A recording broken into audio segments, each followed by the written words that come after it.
President. The senator from Connecticut. Senate in a quorum call. We are not. Thank you, Mr. President. Mr. President, I want to paint a picture for you just for a moment. It takes place on a tarmac in the Zambian capital of Lusaka, just a few weeks ago, in fact. A small private jet arrives from Egypt. It lands there hoping to go unnoticed because of what's on board that jet. But it does get noticed by Zambian authorities. They board the plane and they find inside a cargo that sounds like something out of a James Bond movie. On board that plane is $5.7 million in U.S. currency, 602 bars of gold, 5 pistols, and 126 rounds of ammunition. To make the story even more bizarre, it turns out that the gold was not actually real. It was fake bars of gold. But the currency's real, the ammunition is real, but the gold's fake. Zambia arrests 12 people, 6 of whom are Egyptian citizens. And immediately, as you can imagine, speculation begins about what is exactly going on. Now, that's an interesting story, right? But the reason I tell you the story isn't because of what happened in Zambia, it's because of what happened next in Cairo. So 6 of these individuals were Egyptian citizens. The plane came from Egypt, and so of course, journalists in Cairo start to do some digging. A fact-checking platform named Matzadash, now I'm probably butchering the pronunciation, but it's Arabic roughly for don't believe it. They report on the alleged involvement of former Egyptian security officials in the incident. But this kind of truth-telling is just not allowed in Egypt today. Egypt is a closed society. It's a dictatorship in which political dissent is crushed.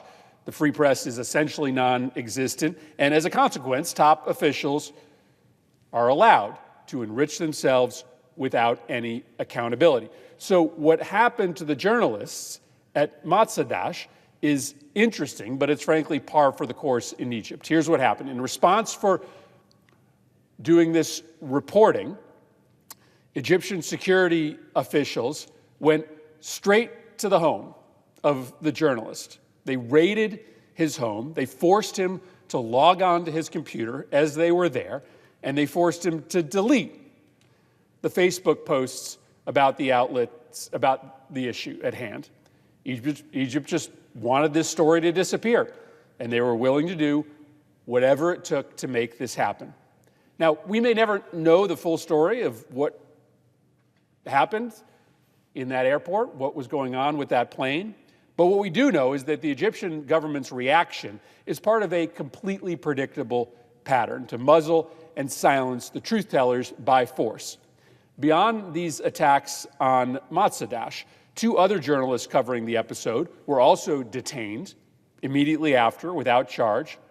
One of the last remaining independent media outlets in Cairo, Mada Masr, has repeatedly been refused a legal license to operate. Websites that report on this kind of activity of Egyptian officials, they're shut down as soon as they appear. Activists are regularly jailed for spreading false news about human rights violations.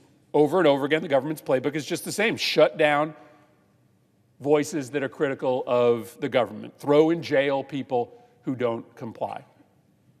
Now, around this same time last year, I came down to the Senate floor to make a very similar speech to talk about an annual decision that the administration has to make with regard to our aid to Egypt. And the decision is pretty straightforward.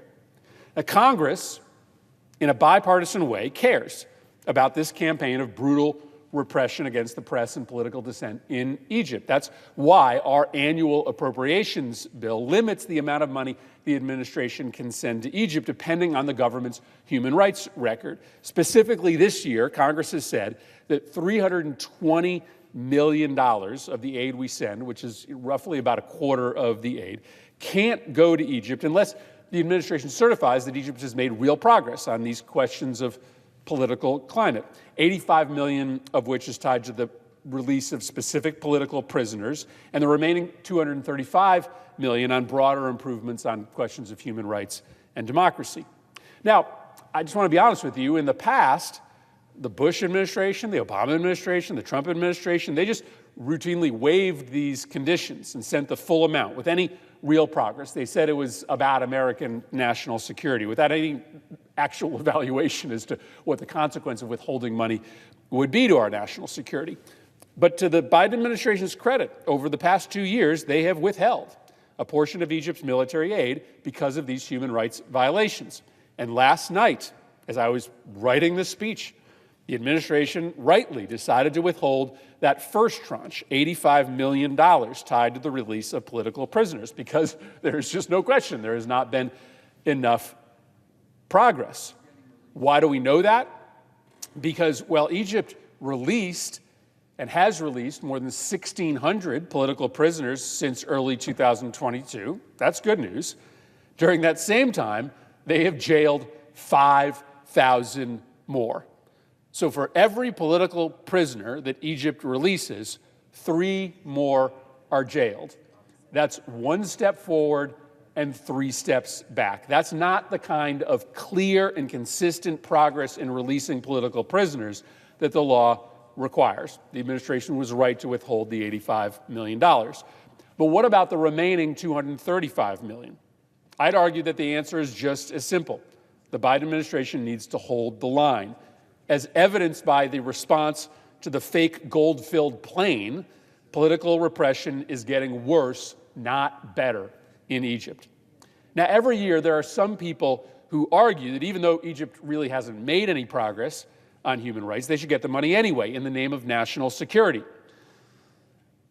That if we dare to withhold even a small portion of that money, Egypt is going to stop cooperating with us and they're going to run to Russia or China instead. But as we have seen in the last 2 years, when the administration did withhold a portion of the $1.3 billion, the sky did not fall. Yeah, I will admit to you, our diplomats in Cairo probably had some very tough conversations, and the Egyptians certainly have made life a little bit more difficult for our diplomats around the edges, but the core security relationship remains intact. Why is that? It's because the things that we want Egypt to do that are good for our national security, like working to keep the situation in Gaza as stable as possible through its relationship with Hamas, ensuring the free flow of commerce and U.S. warships through the Suez Canal, keeping counterterrorism operations going in the Sinai. President Sisi does all of those things because it's in Egypt's independent national security interest to do so, not because we pay them to do it. Maybe when we started giving them $1 billion in aid back in the 1980s, Egypt, in fact, complied with our national security requests because of that monetary relationship. But today, Egypt engages in those activities because they have an independent reason to do so. In fact, it's telling that even though the Egyptians continue to receive $1 billion per year in military aid, even with that money, they are reportedly, and have been reportedly, seeking to do deals with the Russians and the Chinese. Earlier this year, reporting on leaked documents revealed that Egypt had made a secret deal to provide Russia, in the middle of the Ukraine war, with 40,000 rockets. Now, only after a flurry of high-level diplomatic interventions did the Egyptians change course.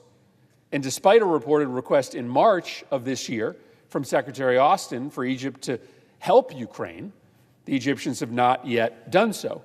And so the question is this the behavior of a country that we call a key security partner? And let me be clear. This decision that the administration is going to make, it matters far beyond Egypt. If we say human rights and democracy matters to America, then it has to matter in more than words. When we cut corners and we fail to hold our partners accountable for human rights abuses, people notice. Now, I'm not naive. I know that the question of whether we withhold a couple $100 million of security assistance from President Sisi is not going to convince him to end his brutal campaign of political repression. But when we walk the walk, not just talk the talk on human rights, another audience hears us. Activists, the people who are doing this work on the streets in places like Cairo, those that are fighting for democracy and human rights in countries with little of either. They gather courage from knowing that the United States is on their side. And it is those forces, those organic, domestic forces, that truly make change. But when we keep on doing business, as usual, with Saudi Arabia or Tunisia or Egypt, despite their behavior, we send a signal to democracy activists that we aren't serious, that we don't have their back. And so I am glad for the administration's decision last night to withhold a part of the funding that Congress has required to be withheld unless we see significant progress on human rights. And my belief is that there is only one decision to be made on the remaining dollars, because the record is clear. Egypt continues to help us on national security priorities where our interests align, and there's good reason to continue a security relationship with Cairo to preserve those interests. In other areas, like the war in Ukraine, Egypt has not been a helpful partner, and we need to be clear-eyed about our security relationship with Egypt and also about Egypt's human rights record. The decision that the administration will make this week about holding the Egyptians accountable for progress on human rights, it is critical to American credibility, and for that reason, I would urge the administration to finish the job and withhold the full $320 million as required by the FY22 Appropriations Act until Egypt's human rights and democracy record improves. I yield the floor.